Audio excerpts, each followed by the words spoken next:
Live live বলেন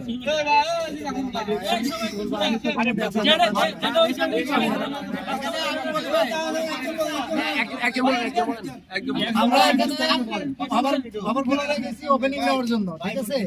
opening নিতে গেছি, 10 মিনিট পরে একটা ডিসিশন আসতেছে, আবার ফির বলতেছে 15 মিনিট পরে একটা ডিসিশন দিব, ওপেনিং দিব, হ্যান ত্যান এরকম করে করে সময় পার করতেছিল। হ্যাঁ, এক পর্যায়ে কি হলো, আমরা আসলাম হলো নেভির কাছে, যে তারা কি সিদ্ধান্ত দেয়। তার কাছে আসছি গেটে, আসার পরে দেখি তারা অনেকগুলো নেতারা প্রতিষ্ঠা, হ্যাঁ, তারা প্রায় 30-40 জন হবে এরকম, এসে তারা বেশি হবে আর কি, যাই হোক 30 জনই ধরলাম।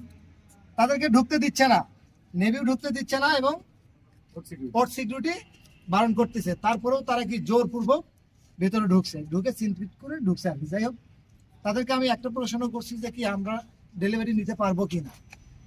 এরা বলছে যে হ্যাঁ পারবেন 4টার পরে। আমি বলছি না, আমরা 4টার পরে কোনো কাজ করতে পারবো না। 4টার পরে কাজ করতে গেলে আমাদের অনেক হ্যারাসমেন্ট হতে হয়, অনেক কষ্ট করতে হয়, অনেক সমস্যা আছে।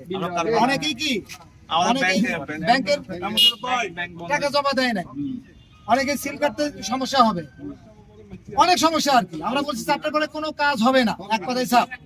এটা বলে আমরা চুপচাপ আছি। তারপরে আমরা কি তাদের, আমরা ওই বিল্ডিং এর নিচে যখন দাঁড়াইছি তখন আবার বলছি যে আমরা 4টার পরে কোনো কাজ করতে পারবো না। কাজ করতে গেলে আমাদের কি আমরা বন্দাবন্দি করতে পারবো না, বন্দাবন্দি করতে পারবো না, ঠিক আছে? এই কথা বলাতেই তারা কি আমাদেরকে মারার জন্য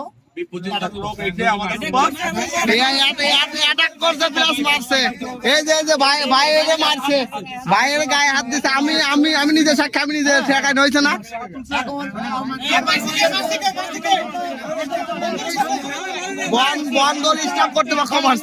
তারপরে আমরা এটা বলছি যে ঠিক আছে, আমরা এখনো ওপেনিং দেন, আমরা অ্যাপ্রেস কামগুলো অন্তত পক্ষে কেটে রাখি। তারা তারপরেও দিচ্ছে না।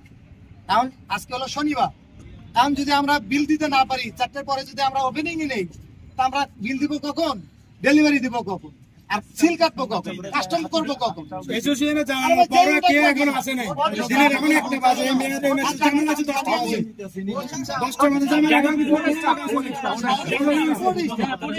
পিছন থেকে এলো পাত্রে ঘুষি দিচ্ছে।